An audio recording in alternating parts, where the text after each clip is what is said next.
जब कोई एक बहुत बड़ा रोल कर लेते हैं अपनी ज़िंदगी में, कोई बहुत मशहूर कैरेक्टर, उसके बाद फिर बड़ा मुश्किल हो जाता है कि उसके बाद क्या करें। नॉर्मली हम सब लोगों के साथ ये होता है कि फिर हमें ये सोचने में बड़ी दुश्वारी होती है कि अगला रोल हम क्या करेंगे, इसलिए कि अब उस म्यार को हमने बरकरार रखना होगा और लोगों के उस स्टैंडर्ड पे जो उन्होंने दिमाग में बना लिया उसको मेंटेन करना है।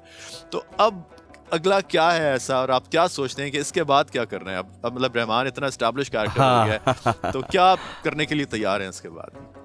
वैसे इंशाल्लाह मुझे पूरी उम्मीद है मैं बहुत जल्द अपना एक नया प्रोजेक्ट शुरू करूँगा। फ़िलहाल तो मैं कोर्टलेस उस्मान की शूटिंग ख़त्म करके घर वालों के साथ वक्त गुजार रहा हूँ और काफ़ी खुश भी हूँ मैं अपनी फैमिली के अगर साथ। दाढ़ी काटना पड़ी तो क्या होगा? अगर अगर अगले कैरेक्टर के लिए, we can not imagine Rahman without this beard, तो अगर ये दाढ़ी मुंडवानी पड़ी तो रहमान जलाल जो है वो क्या करेगा? वैसे तो दाढ़ी मूछें रखना मुझे पसंद है, लेकिन अगर स्क्रिप्ट की रिक्वायरमेंट होगी तो कटवा दूंगा, जैसा कि मैंने आपको पहले बताया था। Shave off your beard, right? काम के लिए मैं कुछ भी कर सकता हूँ, अगर स्क्रिप्ट की रिक्वायरमेंट होगी तो मैं बिल्कुल कटवाऊंगा।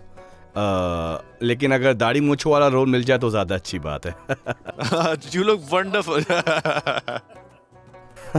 रमजान कैसा गुजरता है जलाल? कैसा गुजर रहा है? और अब कोरोना के बाद तो ज़रा थोड़ी सी चीज़ें मुख्तलिफ हो गई हैं, लेकिन जनरली आप रोज़े रखते हैं, ये मुझे पता है, लेकिन रोज़ों में काम करना कितना मुश्किल होता है शूटिंग, क्योंकि अर्तुगरुल की शूट जो है वो रमज़ान में भी चली होगी और वो एक रेगुलर शूट नहीं है, एक रेगुलर काम नहीं है, उसमें मौसम की तपिश भी है, उसके अंदर ये सारी दुश्वारियाँ भी हैं, लड़ना भी है, एग्जर्शन भी है, उसमें रोज़ों के साथ ये सब कुछ कैसे चला? और हाँ मतलब सही कहा आपने। 7 साल यानी 7 सीजन आए। दिरलिस के 5 सीजन आए और 2 सीजन कुर्लुस उस्मान के आए, और तकरीबन इन 7 सालों में ही हम रमजान के दिनों में ही हम सेट पर मौजूद होते थे।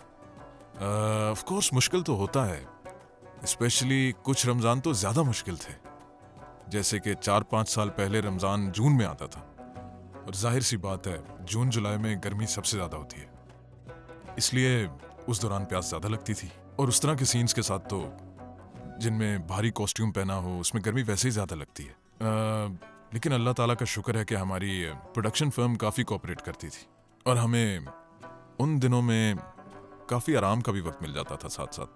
लेकिन मजबूरी ये थी कि सीन्स डे टाइम में करने पड़ते थे, स्पेशली जो वॉर सीन्स थे वो डे टाइम में करने पड़ते, तो यानी कि साथ में रोज़ा भी रखना और साथ में ये वाले सीन्स भी करने, जो कि बहुत मुश्किल था। लेकिन मेरे ख्याल में किसी भी हाल में हो, जब अल्लाह पे यकीन रखते हैं तो सब चीज़ें आसान हो जाती हैं। रहमान के साथ रहमान ही बोल रहा हूँ, जलाल के साथ मैं अर्तुगरुल गाजी के सेट पे गया, उन्होंने मुझे दावत दी थी और मैं वहाँ जाके मैंने देखा 3-4 इनके जो बड़ी जो प्रोडक्शंस हो रही हैं उनके सेट्स पे मैं गया जलाल के साथ, और वो इतना ज़बरदस्त काम हो रहा है और किस तरह मतलब बहुत कुछ मुझे सिर्फ एक ही दिन में मज़ीद सीखने का मौका मिला कि सेट्स कैसे लगते हैं इतने बड़ी बड़ी प्रोडक्शंस के, और सब कितनी डेडिकेशन के साथ वहाँ काम कर रहे थे।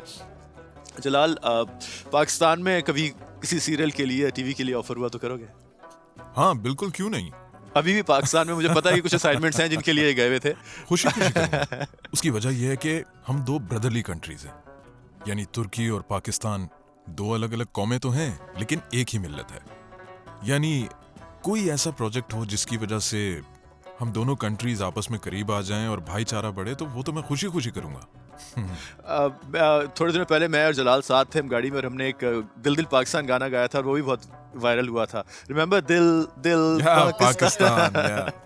तो हमने साथ गाया था। हाँ, फिर मैंने भी एक टर्किश गाना गाने की कोशिश की थी लेकिन वो what was that, something like that,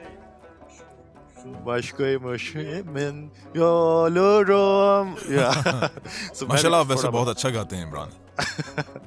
शायद तारीफ ही की है मेरी।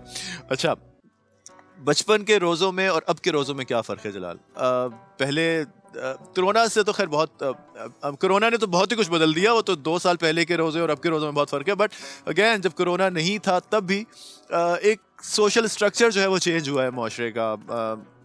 बचपन में हम अपने माँ बाप के साथ इफ्तारियाँ करते थे, अब हमारे पास वक्त नहीं होता, हम बाहर होते हैं, अब हमारी ग्रैंड पार्टीज़ होती हैं इफ्तार पे, लेकिन पहले जो एक फैमिली के साथ बैठ के करने में जो मज़ा था, सहरी और इफ्तारी, मुझे यकीन है कि यहाँ भी उसी तरह होता होगा। उसमें और अब में क्या फ़र्क आपको लगता है? आपके पेरेंट्स मैं नहीं जानता, अल्लाह में उनको ज़िंदगी दे अगर वो हयात हैं, कि उनके साथ अभी भी आप वक्त गुजारते हैं? और बच्चे आपकी बच्ची की मैंने तस्वीर देखी है, Khadija I think, what's the name of your daughter? हाँ, खदीजा मारिया। खदीजा, yes. खदीजा मारिया, जी। खदीजा मारिया। तो वो भी माशाल्लाह उसके साथ आप इफ्तार करते हैं। जी। उसकी रोज़ा कुशाई तो खैर अभी नहीं होगी, she is too young, she is very माशाल्लाह बहुत छोटी सी बच्ची है वो अभी। आपकी रोज़ा कुशाई जब हुई थी उस वक्त का मुझे बताइए कि जब आपने पहली दफ़ा रोज़ा रखा था तो क्या हुआ था, और अब में और तब में क्या फ़र्क है? बहुत इंटरेस्टिंग बात है ये। लंबा सवाल। जब मैंने पहला रोज़ा रखा, जितना मुझे याद है, मैं 8 या 9 साल का था और प्राइमरी स्कूल का स्टूडेंट था, और फैमिली ने मुझे चेक करने के लिए सहरी से लेकर दोपहर तक उन्होंने छोटा रोज़ा रखवाया ताकि मैं रोज़ा तोड़ ना दूं कहीं क्योंकि मैं बच्चा था ना, और उन्हें डर था कि कहीं मैं पहले ही इफ्तार ना कर लूं, इसीलिए छोटा रोज़ा रखवाया उन्होंने। फिर उसके बाद आहिस्ता आहिस्ता मुझे शौक पैदा हुआ कि मैं पूरा रोज़ा रखूं, और फिर बाकियों की तरह मैं भी रोज़ा रखने लगा। और ऑफ कोर्स बचपन का टाइम तो सबसे ज़बरदस्त होता है, वो रमज़ान तो हम वापस नहीं ला सकते कभी भी, और बचपन के रोज़े मैं तो क्या कोई भी नहीं भुला सकता।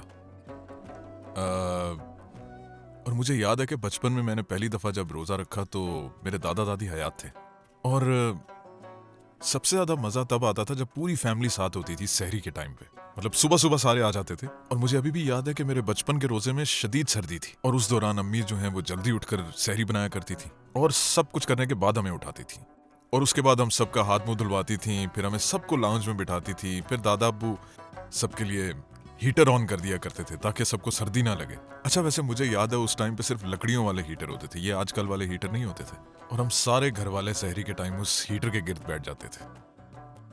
फिर सहरी करने के बाद मैं दादा अब्बू के साथ मस्जिद जाया करता था और उनके साथ नमाज पढ़ता था, और फिर दादा अब्बू नमाज पढ़ने के बाद वहीं मस्जिद में कुरान पाक पढ़ते थे, और जब वो कुरान पढ़ते थे तो मैं उनके साथ से तस्बीह पकड़कर अल्लाह अल्लाह अल्लाह अल्लाह करता रहता था साथ साथ। और इस तरह से हम सब की आदत बन गई एक साथ मस्जिद जाने की, नमाज पढ़ने की, और फिर घर वापस आना। पूरा दिन एक एक्साइटमेंट होती थी। रमज़ान का मतलब दोस्त, फैमिली, पड़ोसी, ज़रूरतमंद, सब लोगों को साथ मिलाकर चलना।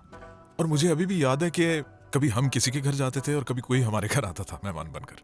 बहुत अच्छा टाइम था, यकीन करें, बहुत मज़ा आता था। वो सबका साथ बैठना और एंजॉय करना, और वो दस्तरखान बिछाना बड़े बड़े, आज भी याद है मुझे।